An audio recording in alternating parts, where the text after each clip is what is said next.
Electronic media, print media, portal के सभी लोगों का मैं स्वागत अभिनंदन करता हूं। आज ये पत्रकार वार्ता का मुख्य मुद्दा जो था वो 3 बिंदु है। सबसे पहला बिंदु ये है कि दो सुपीरियर अथॉरिटी तत्कालीन सीओ बघेल जी के द्वारा जांच की गई और जांच करने के उपरांत ये पाया गया कि जो उनको वीडियो रिकॉर्डिंग, ऑडियो रिकॉर्डिंग और उनको जो कंप्लेंट किया गया था उस कंप्लेंट की सत्यता पाई गई और उस जांच में ये पाया गया कि अतुल राय सांसद को एक साजिश के तहत मुख्तार अंसारी के ही खास शूटर के द्वारा एक योजनाबद्ध तरीके से उनके राजनीतिक करियर को बर्बाद करने के लिए उनको फंसाया गया, जिसकी जांच सीओ के उपरांत तत्कालीन एसएसपी महोदय ने इसकी जांच बनारस के एसपी सिटी महोदय से कराया। एसपी सिटी महोदय ने भी उस जांच में ये पाया कि सीओ बघेल के द्वारा जो जांच की गई थी वो सत्य एवं सही है और एसपी सिटी महोदय ने भी 173(8) के री इन्वेस्टिगेशन की संस्तुति किया कि इस मुकदमे का पुनः विवेचना होना चाहिए। लेकिन मुझे नहीं समझ में आता है कि वो रिपोर्ट आने के लगभग 8 माह बीत गया है, किसके दबाव में बनारस के कमिश्नर महोदय उस मुकदमे का री इन्वेस्टिगेशन नहीं करा रहे हैं। हम इतना ही जानना चाहते हैं कि अगर री इन्वेस्टिगेशन का दो सुपीरियर अथॉरिटी के द्वारा संस्तुति की गई तो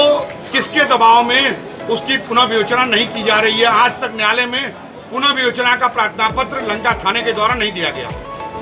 दूसरा मेरा महत्वपूर्ण मुद्दा है कि अभी तत्काल 3 दिन पहले आज तक के चैनल के माध्यम से इस बात की जानकारी हुई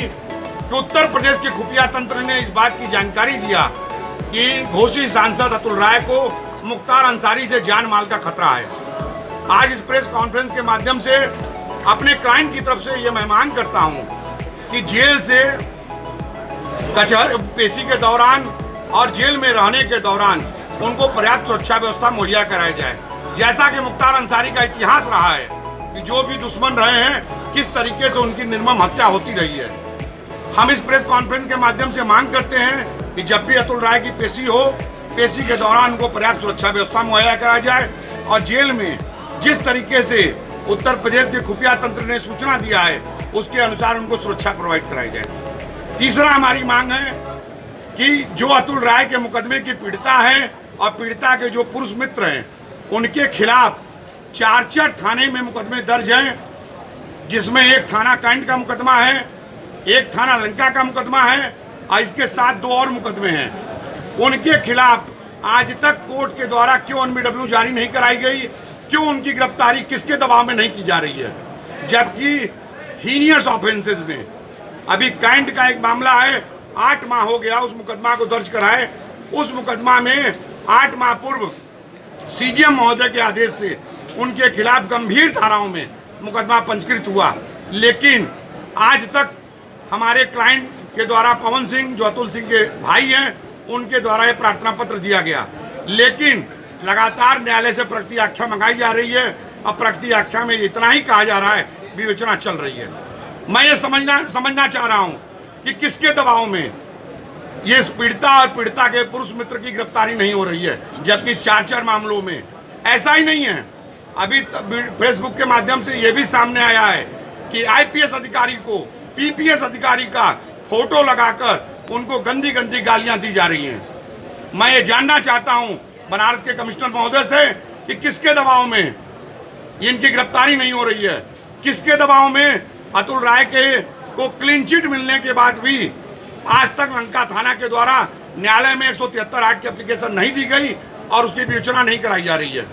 हम आज पत्रकार वार्ता के माध्यम से अपने क्लाइंट की तरफ से इस बात की मांग करते हैं कि इन तीनों मुद्दों पर उत्तर प्रदेश के न्यायप्रिय यशस्वी मुख्यमंत्री इन मुद्दों पर ध्यान दें और हमारे क्लाइंट के साथ न्याय किया जाए। और जैसा कि सीओ साहब और एसपी सिटी साहब की जांच आख्या आई है उसके अनुसार तत्काल 173(8) की एप्लीकेशन संबंधित न्यायालय में देकर मुकदमे का पुनः विवेचना कराएं और जो सांसद 2 साल से फर्जी मुकदमे में निरुद्ध हैं उनके साथ न्याय हो। बाकी अतुल राय के पिताजी ये मामला जो है 173(8) का जुडिक्शन हाई कोर्ट का नहीं है, 173(8) का जुडिक्शन जिस थाने का मुकदमा है उसके संबंधित मजिस्ट्रेट का है। वो जो विवेचना 173(8) की एप्लीकेशन पड़ेगी वो हमने MP MLA कोर्ट में दे रखा है, लेकिन वहाँ से कोई कार्रवाई नहीं हो रही है। जबकि 173(8) के सारे साक्ष्य आने के बाद, CO साहब के साक्ष्य आने के बाद, SPCD साहब के साक्ष्य आने के बाद इसको एप्लीकेशन प्रोसिक्यूशन के द्वारा, लंका थाना के द्वारा संबंधित मजिस्ट्रेट को देना चाहिए था, दे के उसकी विवेचना करना चाहिए था, जो आज तक न जाने किस दबाव में नहीं हो रहा है। क्या गवर्नमेंट का दबाव है इसमें? मैं गवर्नमेंट को मैं निष्पक्ष मानता हूं। मैं बनारस के कमिश्नर महोदय से ये निवेदन करना चाहता हूं कि दोनों दो सुपीरियर अथॉरिटी के जांच रिपोर्ट पर संज्ञान लें और अग्रिम कार्रवाई करें।